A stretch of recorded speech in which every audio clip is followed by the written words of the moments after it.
topics and opinions expressed in the following show are solely those of the host and their guests and not those of W4CY Radio, its employees, or affiliates. We make no recommendations or endorsements for radio show programs, services, or products mentioned on air or on our web. No liability, explicit or implied, shall be extended to W4CY Radio or its employees or affiliates. Any questions or comments should be directed to those show hosts. Thank you for choosing W4CY Radio.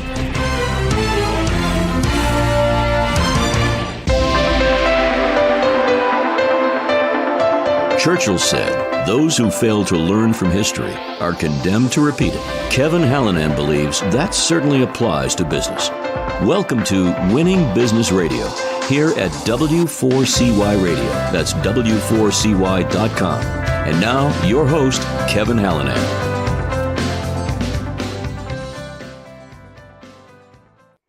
Thanks, everybody, for joining in today. My name is Kevin Hallinan. Welcome back to Winning Business TV and Winning Business Radio on W4CY.com. We're streaming live at Talk4TV.com as well as Facebook at Winning Business Radio. Lots of other places, too.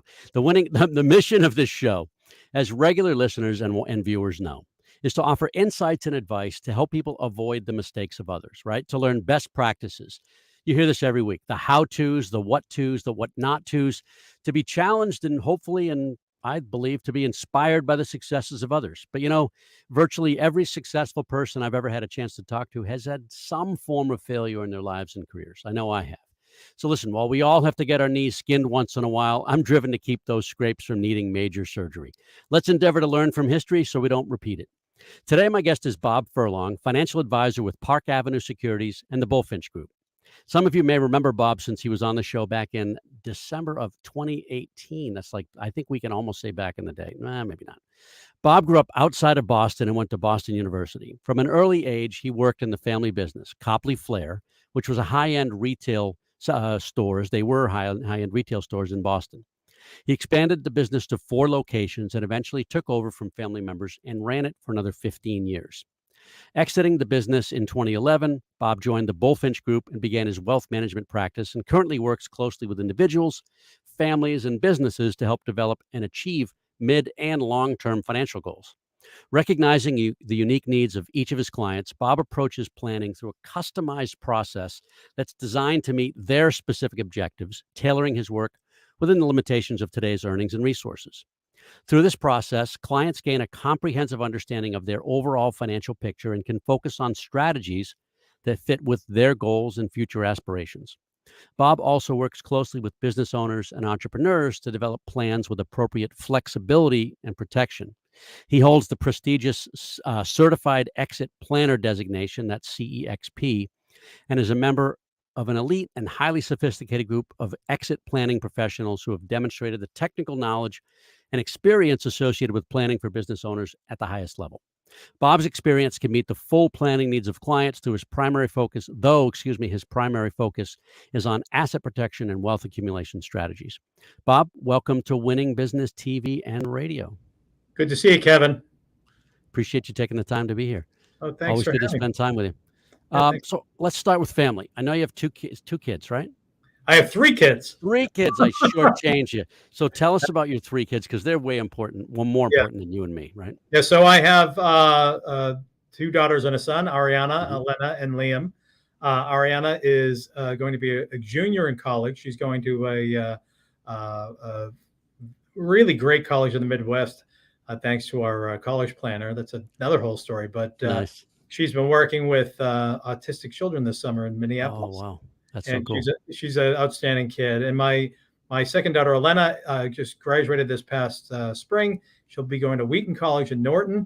Actually, they're both studying psychology. And she's worked with a lot of younger kids. She worked for years at the library. She's a very industrious kid. And my third, Liam, my son, is going to be a sophomore in high school. So nice. Yeah. Tell us where you grew up and describe the kind of the town, what it was like to grow up there. Yeah, so I grew up in Saugus, Mass, which is north of Boston. It's funny. It's like a bedroom community cut across by Route 1. And my mother still lives in the house that I grew up in. She's been there since the 1950s. Wow.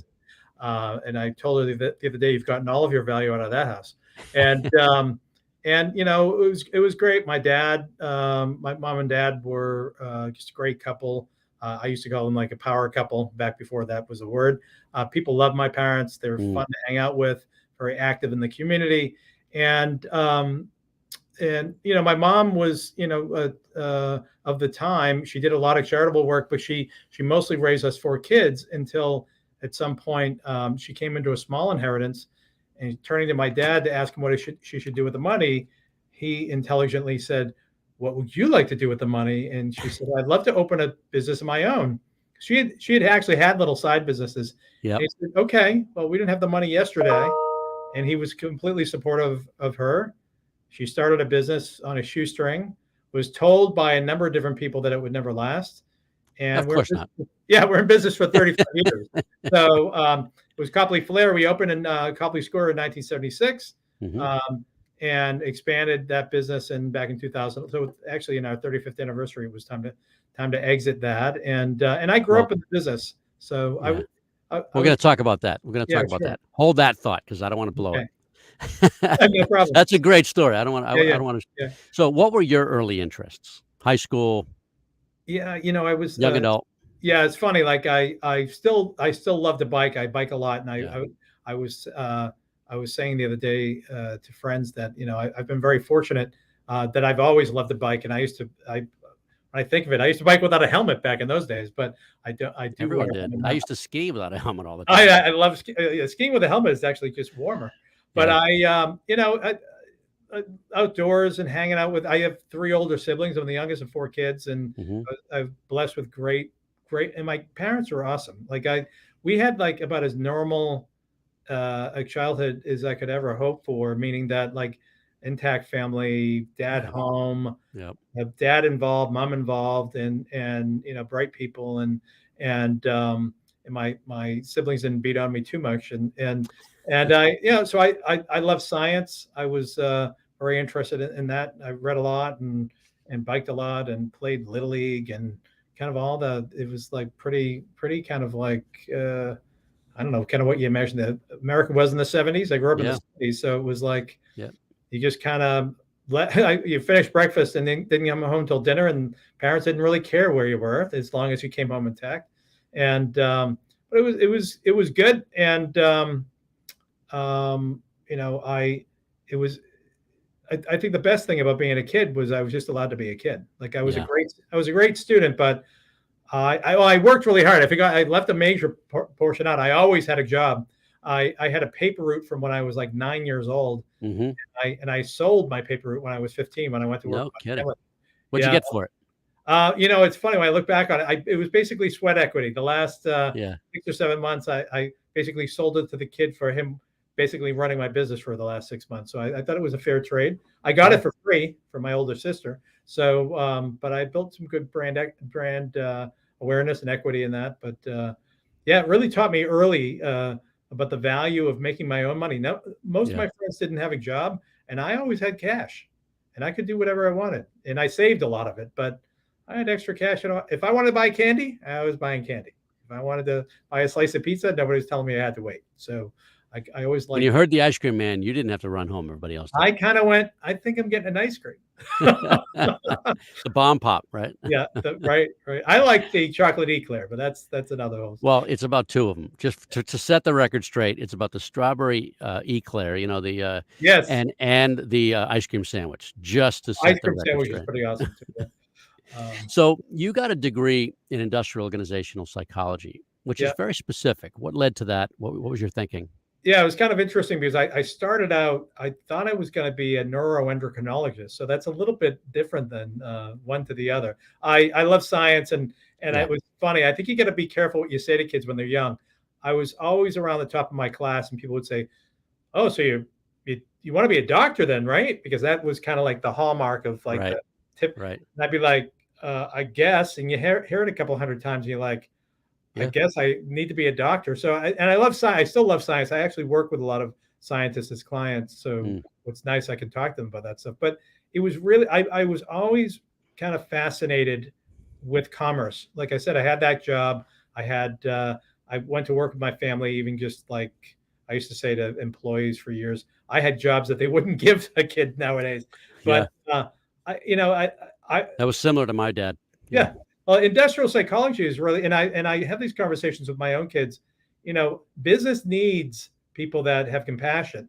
Compassionate management is actually shown to be much more profitable and solid than like treating employees as if they're the enemy. And So that doesn't mean being a wimp either, does it? no, I Not actually, at all. I had the professor I had, Bob Chin. If you look him up, he was like one of the he kind of created a lot of that, the theory behind that type of management. He actually passed away some years and years ago, but he was brilliant. And what was great about the kind of consulting he would do, because he both taught at BU and consulted with companies. He would go in and just play games with people and say, we all have to be on the same team and get along. And he did a lot of work in hospitals where you'd have like nurses not getting along with doctors, not getting along with orderlies, and he'd go in and he'd say, he'd find ways to get around everybody's barriers. But so I got really interested. I shifted. I was a biology major initially, then I was fascinated with psychology, and I shifted. It felt like I got further and further away from the biology of it, and really to the how do we treat each other, and how do we best work together, and so yeah, that's kind of where I landed. And it actually, I got to tell you, it's paid royalties to me throughout my entire career, because most of what I do now is psychology. So yep, I was going to say, and I preach it all the time. The more we can learn about how people behave, right, the better we are to service them and work with them, because we're all psychological beings, right? So, right. So we've got a few minutes before the first break. Talk about Copley Flair. You went, I mean, from your story, not, you can talk about the business itself, Yeah. but you went there early on. You worked there, from a young guy, and Yeah. then you eventually took it over. So we may not get to the whole thing. We'll finish it after the break. I'll kind of skim a little bit. I got involved because they needed me. My mother got very, very sick right after I got out of college, and we just expanded the business. And Well, you didn't think it was going to be a long-term thing at the time. No, I thought it was very good. Well, I got involved because I'm like, okay, I'll come in and help. And then I was there for a while. My mother got better. My mother just turned 88 this past April. Nice. And she is not my oldest client. My oldest client is 91. But but she, and I got involved, and then I was like, okay, I'm done. And I wanted to, I had actually had my sights set on working with for some larger companies. I traveled the world. I came back, and they were like, we really, really want you to come back into the business. They kind of made me a kind offer that I couldn't refuse. Yeah. And I still said, maybe 5 years. And then, then I woke up, and I was like 23, 24 years in, and I was like, I think I've done everything I want to do. And it was time to go. It was we're in the middle of a tough economy. Retail was changing significantly. What year was that roughly? 2011. Actually, from 2008 to 2011. Yeah. I call them the 3 hardest years of my life. And then I started this practice in 2012, which that I got to learn what hard was really all about. But yeah, so it was, I planned not being there very long. And I think what happens sometimes, if you don't really have a strategic plan, you can kind of just go week to week, month to month, and your plan is made for you. You either make it, or it's, I often talk to people about, let's co-create your plan, or the universe will create the plan for you. That's right. The term we use is default or design.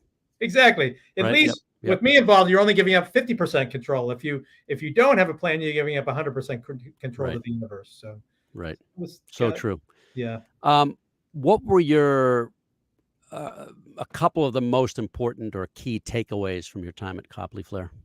Well, number one was you have to have an exit plan. As soon as you create a business, you got to have a way to get out. And it sounds weird, and it sounds like, of course I would do that. You have to have it at the same time. Now, it's okay if it evolves, but you have to have a plan. And sometimes that's hard for people. They're like, just started.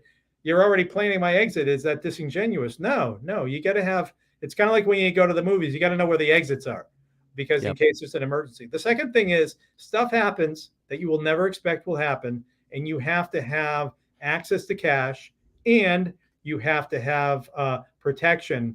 Again, I talked about my mom getting sick. We're very lucky that she didn't pass, but had she, it would have been the end of the business. So you have to be well protected under all circumstances, every possible way, more than you'll ever imagine. And even in the last 10 years that I've been in this business, I've seen all of that play out. So you have to be protected. And number three is you have to build a circle of people around you, and you have to trust them, because you will eventually have to trust someone. And what you don't want to do is trust the wrong people. So if you That's can very get good. right, if you can get some like-minded people like your attorney, your CPA, your insurance people, and your investment people, and if they all get along and are kind of, they'll actually form a tight circle around you and protect you from a lot of stuff. Invariably, if you don't do that, what will happen is you'll do a piecemeal. You'll get, disagreement and argument, and it's less efficient. But you also have a greater chance of letting somebody in who's maybe squirrely. I'm not going to say them, or maybe they're just not that good. Though sometimes we think of advisors as being either honest or dishonest, and most of them are pretty honest. It's amazing. So much compliance keeps the dishonest people out. It's really efficient and good at what they do, and very average. The really average people are going to cost you the greatest amount of money because they're going to look pretty good, but they're just not going to be that great. So. All right, Bob, we're going to take our first break. We'll be back in just a few minutes with Bob Furlong of Park Avenue Securities and the Bulfinch Group. You're listening to Winning Business Radio with Kevin Hallinan on W4CY Radio. That's W4CY.com. Don't go away. More helpful information is coming right up, right here on Winning Business Radio.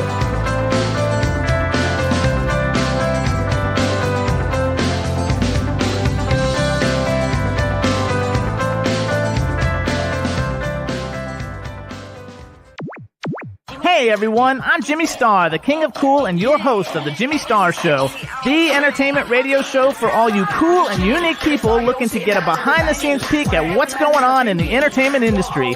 Listen in as me and my cool crowd of co-hosts bring you celebrity guests, new music, and the good times in fashion, entertainment, and pop culture. Right, everybody? Right! Tune in live Wednesdays at 3 p.m. Eastern on W4CY.com.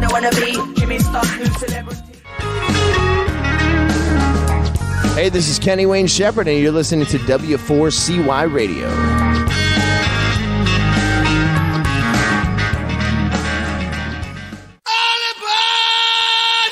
Hey, this is Rebel Medler. Join me for In Your Face on W4CY.com, Tuesdays at 2 p.m. Eastern Standard Time.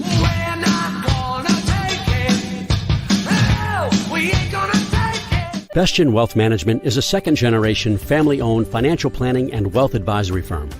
In addition to coordinating complex business and personal planning needs, our firm takes a sincere interest in your well-being and personal values.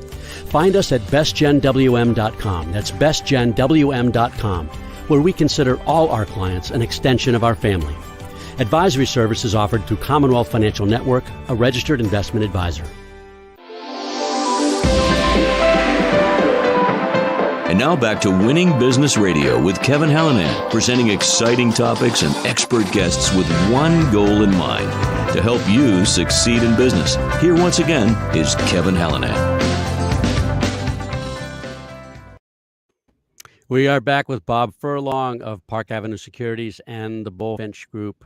Bob, I want you to talk about when you recognized, you started to say tough economy, and I want to hear that part of the story. When and why you decided to exit, and what the exit looked like, because you do exit planning with others now, and I want to, in a few minutes, get to that as well. Right. So, thanks for asking. So, I often talk about the variety of ways, and I often work with a lot of partners, by the way. So, a lot of my planning is not just, hey, if we exit under good circumstances, but what happens if one partner has to leave before the other partner? So that's succession planning. So I often talk about growth, succession, and exit, because whether it's succession to another generation or to another partner, and for us, for me, the succession was not too different than what would have happened what I've seen before. Like for me, it was a convergence of factors. It was the economy. If some people kind of forget that we had a bad economy back in 2008, the housing crisis and the subprime loans and all that fell apart. A major portion of my customer base worked in the market. So it was interesting. I had stores in Boston, one in Back Bay. Who's in Back Bay? Well, MFS, that's a big company. And downtown was Bank of America, was right down the street, which is Merrill Lynch. and Sherson Lehman, that doesn't exist anymore, was right next door to me. Yeah. So a lot of those people were just my customers, and we sold stuff. And stuff is great when people have money to buy stuff with, but all of a sudden when people didn't have any money, it was like it got really, really scary. The other part was, as people will have changes in their life, I decided to exit from my 10-year marriage, and the convergence of the two factors really made it more appropriate for me to divest myself of the business. The challenge of that was I built that business with a plan to divest at some point, but hopefully to somebody else, so that I would be able to maybe get back some of the equity that I built up. And what I really learned, it's interesting. I learned the most about business in the last 90 days I was in business. Interesting. I've learned a lot along the way. I mean, like we, as I said, we sold stuff. People will say, well, what did you do? I'll say in the 90s, I was the Beanie Baby Barrett of Boston. They're like, oh, I remember Beanie Babies. We sold a lot of other really cool things over the course of years, but it there was a lack of viability of, it was very costly where the business was. Business was down. And then I realized, well, I have something that had debt, and I had to kind of settle all accounts, and it just made more sense for me to go, okay. And I went the route that I tell all my clients, there's 3 potential doors you're going to go through. My job is to prevent you from going through door number 3, which is the one that they went through, which is liquidation.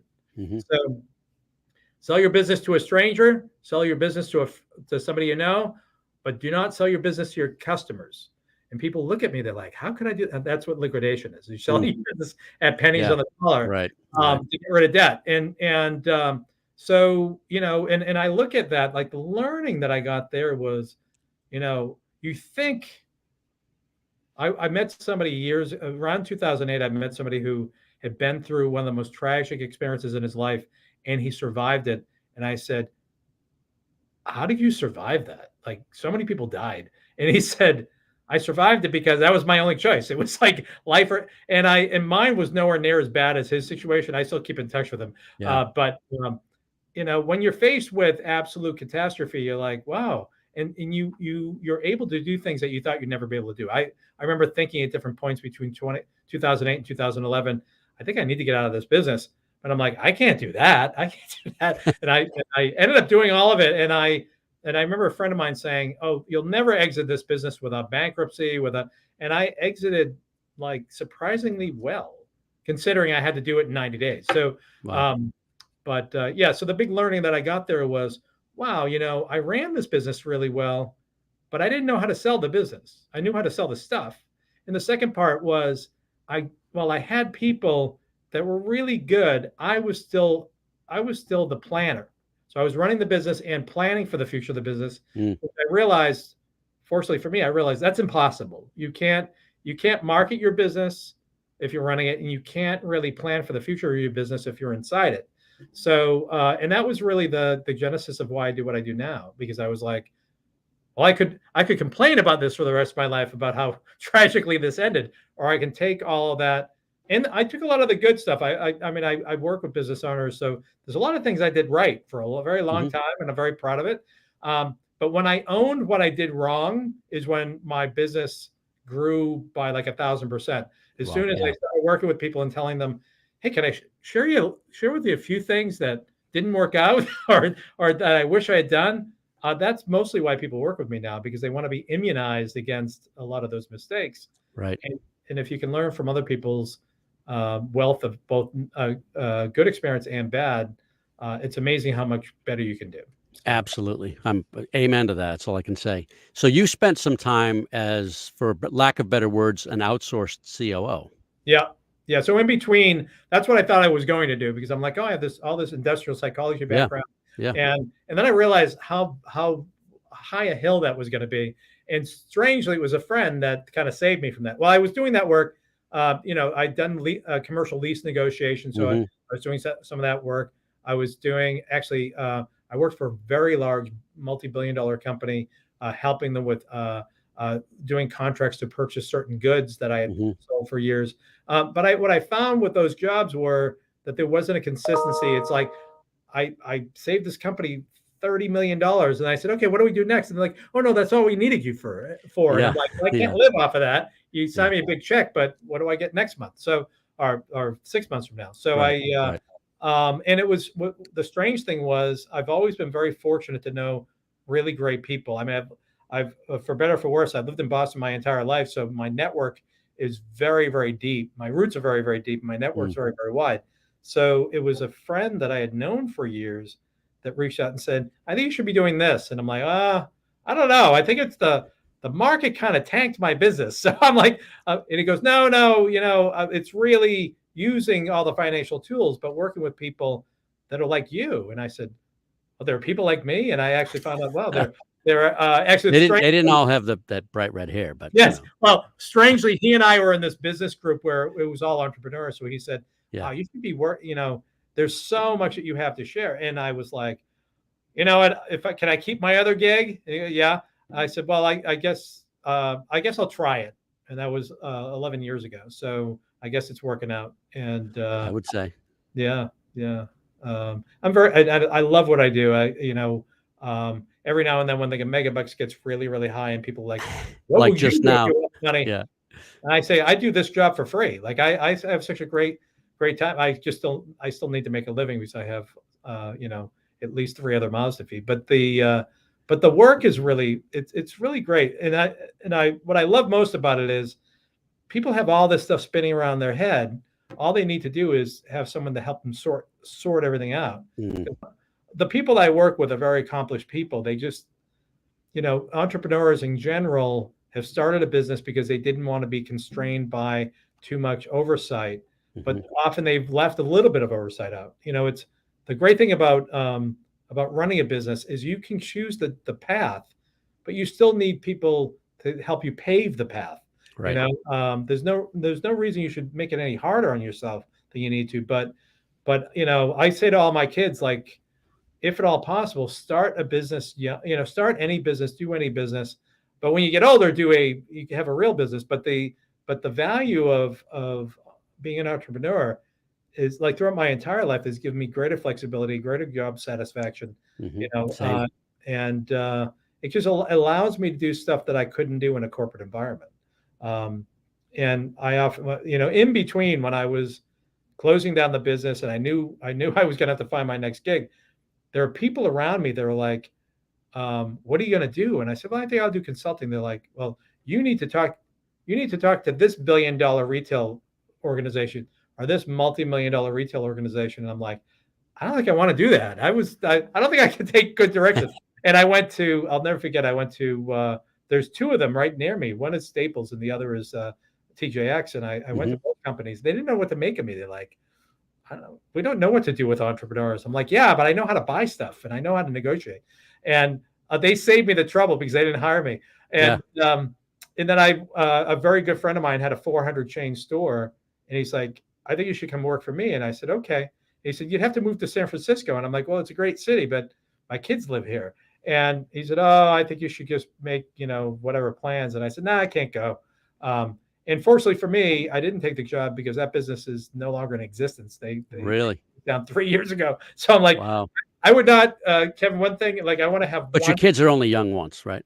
Well, yeah. Well, and that was the thing. I didn't want to give up the flexibility. And the other part was, I'm so glad I didn't. That job would have been awesome.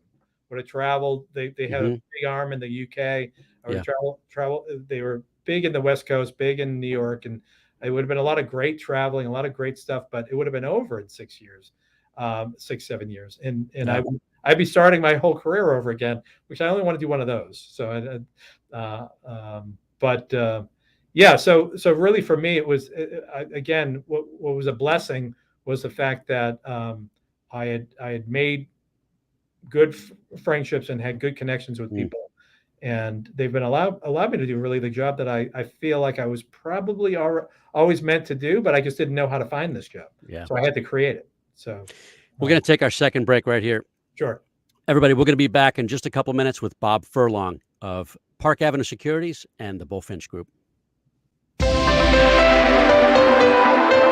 You're listening to Winning Business Radio with Kevin Hallinan on W4CY Radio. That's W4CY.com. Don't go away. More helpful information is coming right up, right here on Winning Business Radio.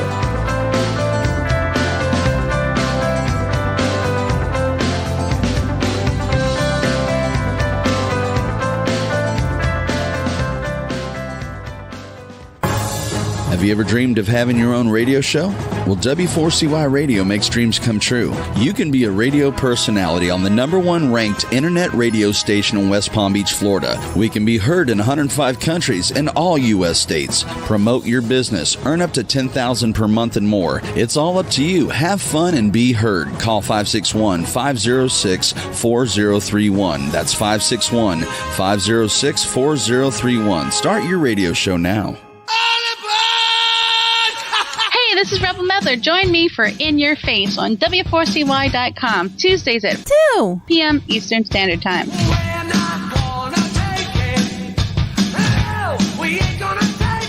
Bestgen Wealth Management is a second-generation, family-owned financial planning and wealth advisory firm.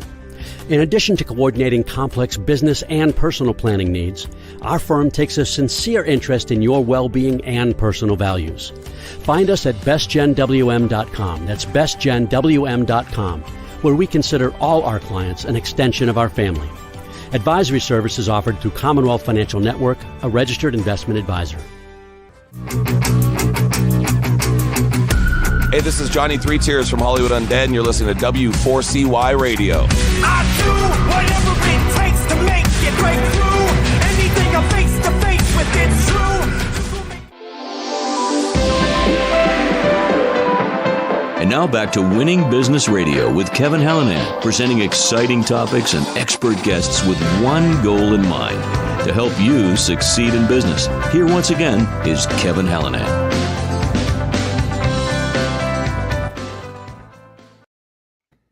Welcome back with Bob Furlong, once again, of Park Avenue Securities and the Bulfinch Group. Before we get any farther, I'm going to just quick disclaimer. We're not giving financial advice to anyone today, but talk about the difference between Park Avenue and Bulfinch.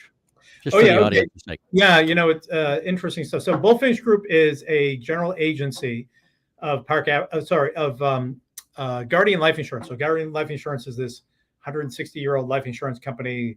It's a mutual company. It means it's owned by the policyholders. Mm-hmm. It's one of like what you would call like the big three, big four insurance companies. Been around for a long, long time. The Park Avenue Securities is actually my broker dealer. So anybody that works in the market needs a broker dealer to be able to basically buy and sell things for their clients. It also gives the structure around everything. So what's nice is I have my own practice, but I have contracts with those organizations as well as some others. In my world, you can only have one broker dealer. It's like your spouse, but you can have a whole bunch of life insurance companies or disability insurance companies. So those are like your friends. But so the distinction is that I don't really work for either. I work for my clients. I utilize those two platforms for my clients to benefit from. So define financial advising or wealth management as you see it. Yep. So I look at it like there are a couple of major issues that people have. One is they need some guidance as far as, how to save. Everybody can save better. And most of it is just very logical, but I think we get caught up in accumulation of stuff. I mean, I often joke that I used to be part of the problem, which was, selling people stuff that they don't need. I always use Beanie Babies as the example. And now we needed Beanie Babies. Yeah. Now I do stuff that's crucial, right? So Jeff Foxworthy, my favorite joke that he ever did was, regular folks have 401k. Rednecks have they buy collectible plates.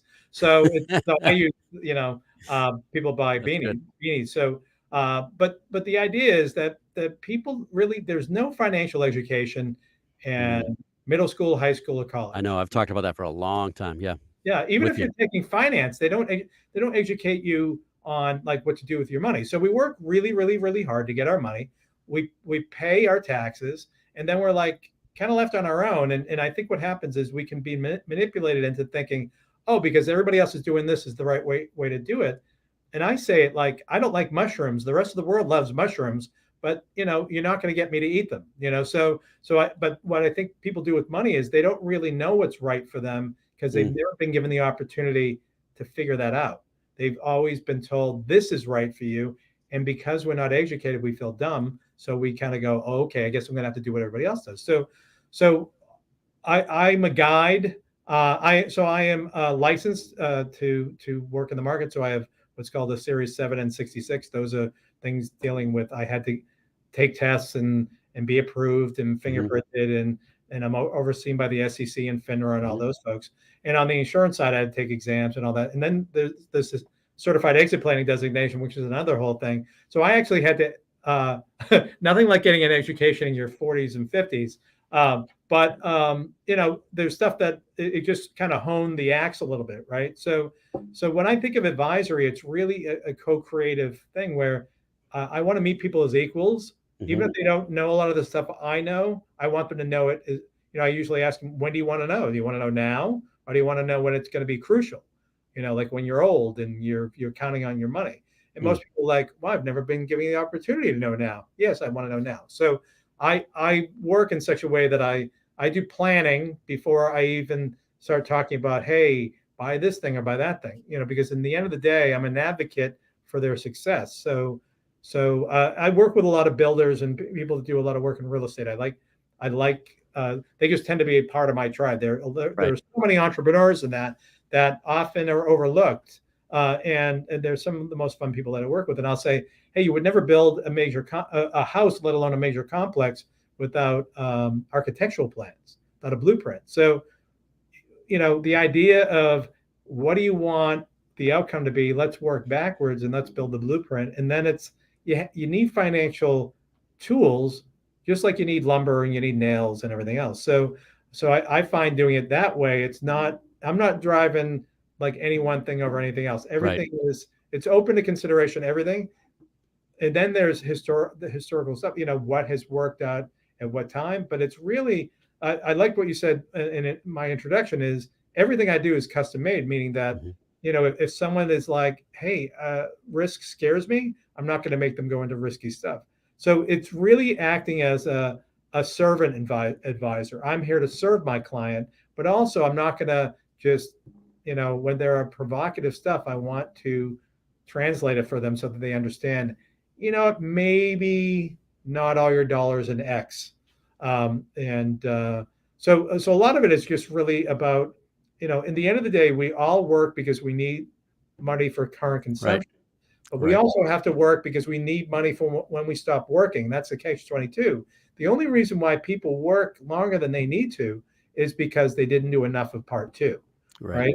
So I want to honor the fact that if somebody says to me, I want to retire by X, well, let's see if that's a doable thing. Let's work on it. But all of my clients, probably the big differentiating factor of whether I work with somebody or not is if somebody says that they eventually want to stop working. So there are a lot of entrepreneurs out there that feel like they have to die at their desk.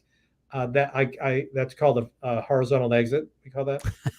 So everybody's got to be willing to at least research thoroughly and try to devise a vertical exit. I can't guarantee it, but you don't want to. My mom and I laugh about it all the time because when she and I were business partners for years, and I used to say, "So what's your plan?" And she's like, "Oh, they'll have to take me out of here feet first," which means on a gurney. And I finally had to say, that's not acceptable for me because you've worked way too hard. Yeah, you've done a great job. You should be able to. And she's been retired now for like 23 years comfortably.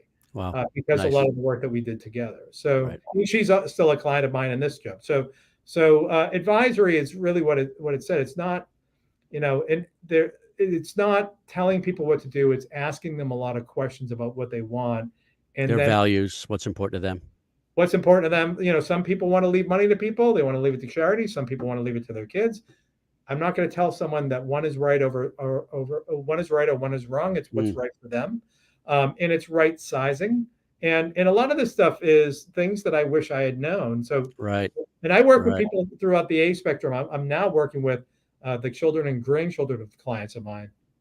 And then sometimes at the flip side, I might be working with somebody in their 40s. I'm like, can you work with my mom or my dad? And so it's I try to do things in such a way I don't use a lot of jargon. I don't like, the financial services industry has three ways to say the same thing. Why don't we just use the one that people understand? I'll say to somebody, an equity and a stock is the same. They're like, why do they have two words? I'm like, somebody thought it made them seem smarter. So like, Yeah. And I honor the fact that people work really hard. It's you're working to make money. Let's just do something smart with it. And at the same time, here's the best part. I tell people it's so you can spend more. Who wants to spend everything now and spend nothing when they're in their 70s and 80s? You're going to be able to spend throughout your life. If you do things correctly, you're going to have the opportunity to that. There's never any guarantee, but if you do things incorrectly, it curtails a lot of the fun times in retirement. So, give folks an idea of the types of, and this is not unique to everybody. It will be unique to everyone. Some may take advantage, some may not, some may need, some may not. But the types of products and services that you offer, that you can offer. Yeah. So, and again, I don't use a lot of jargon, but there's a jargonian term, AUM, assets under management. So, right.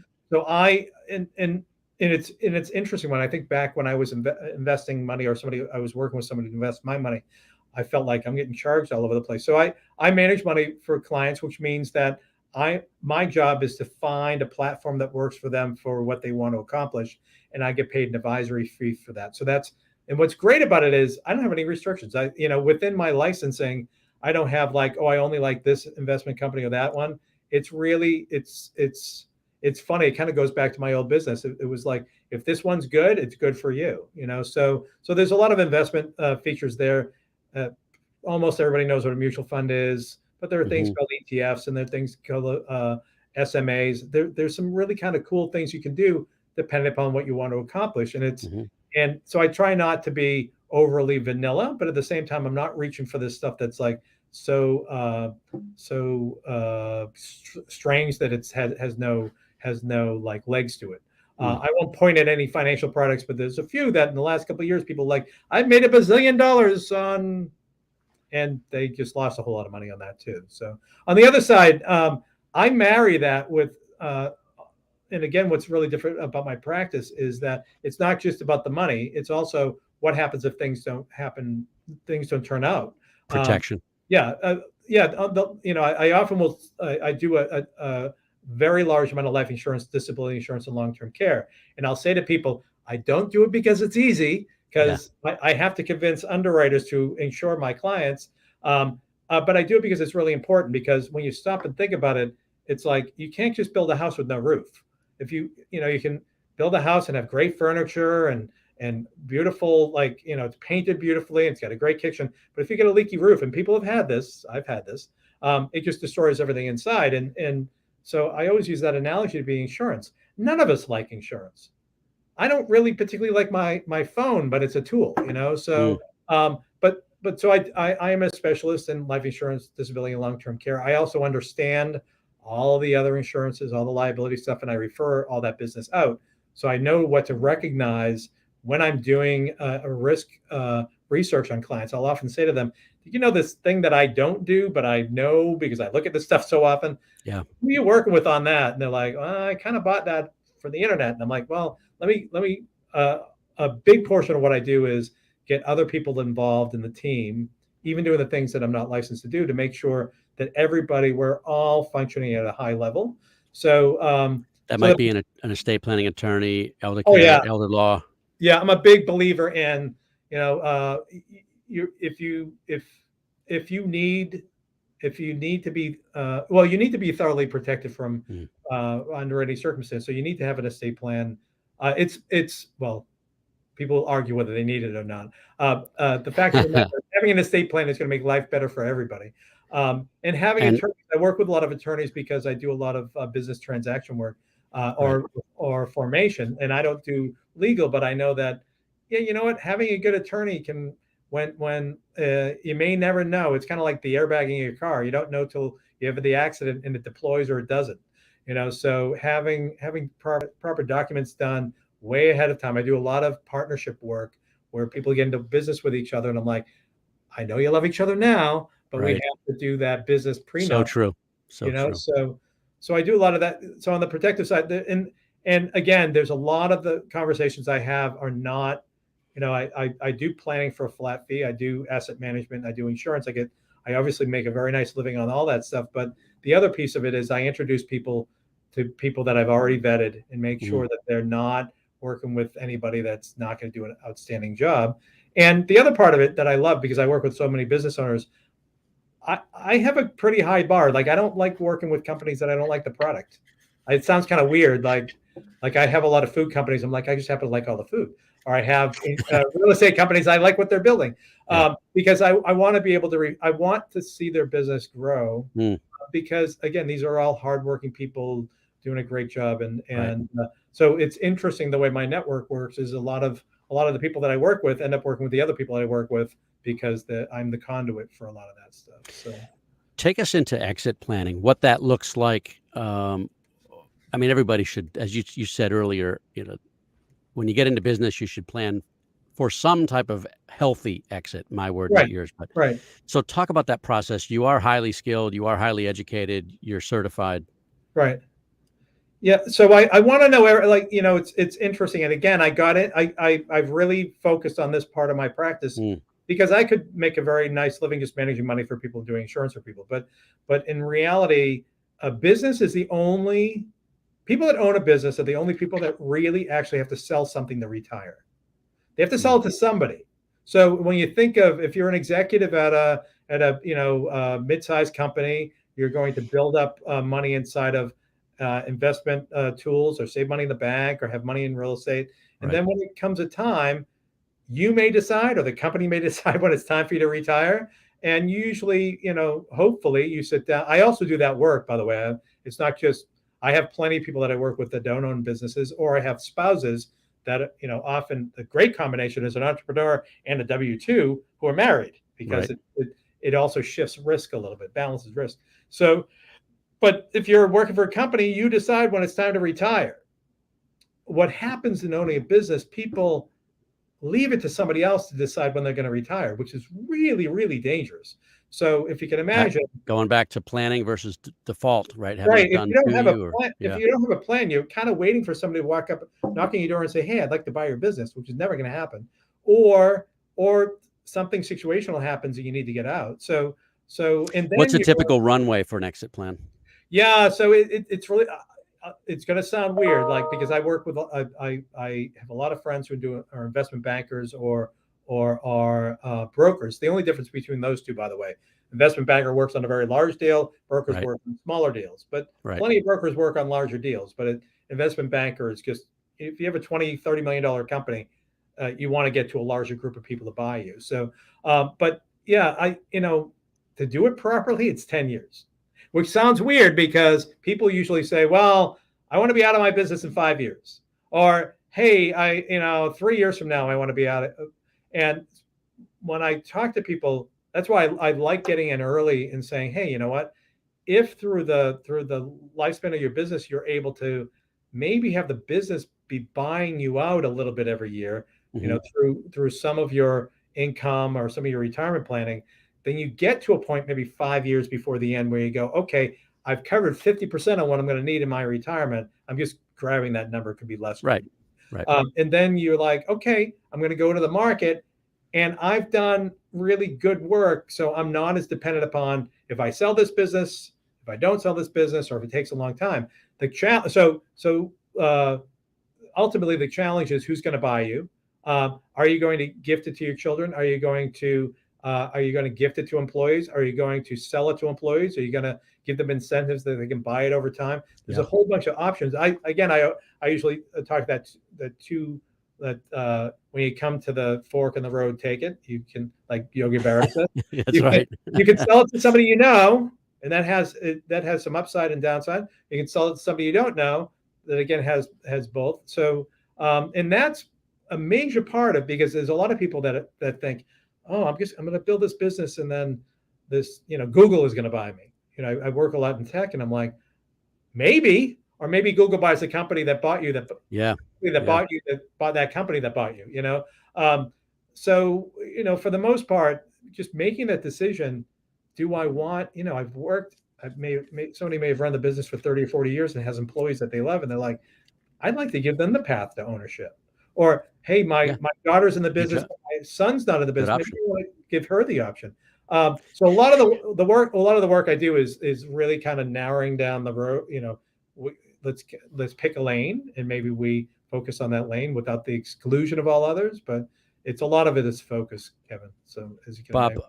it seems like we just got started, but we are out of time. Oh my God! I know. Look at the time. What's the best way for people to get in touch with you? We've had your email address up there. Yep. Yeah. I love email. So I post a lot to LinkedIn. Anybody who's not on LinkedIn needs to be on LinkedIn anyway, because it's a great way to keep in touch with everybody. You get to see where your friends are changing jobs or whatever. You can just look me up and it's Bob Furlong, and I think LinkedIn is like, if you go to LinkedIn, it's Bob Furlong after that. Bulfinch Group is what my email is. I also posted our website, which the link would take you directly to my team. I do manage a team of people here, and one of the greatest things about the upside to what we've enjoyed over the last couple of years is I really love doing Zoom or some kind of video chat now. It's so much more efficient than doing calls. So I tend to do a lot of those.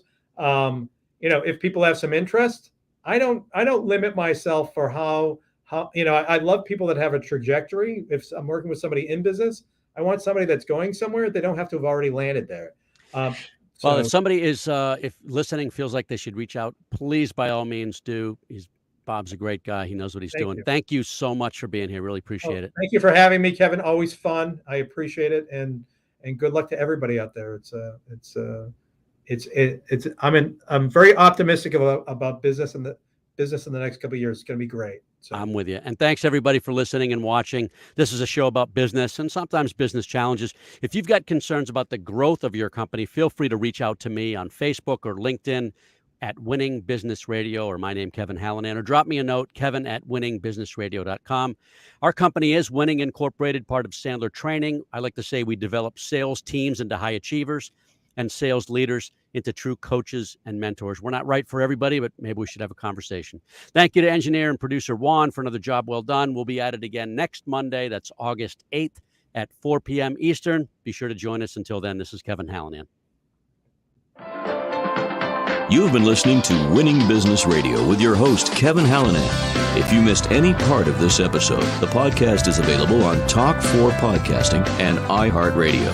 For more information and questions, go to winningbusinessradio.com or check us out on social media. Tune in again next week and every Monday at 4 p.m. Eastern Time to listen live to Winning Business Radio on W4CY Radio, W4CY.com. Until then, let's succeed where others have failed and win in business with Kevin Hallinan and Winning Business Radio.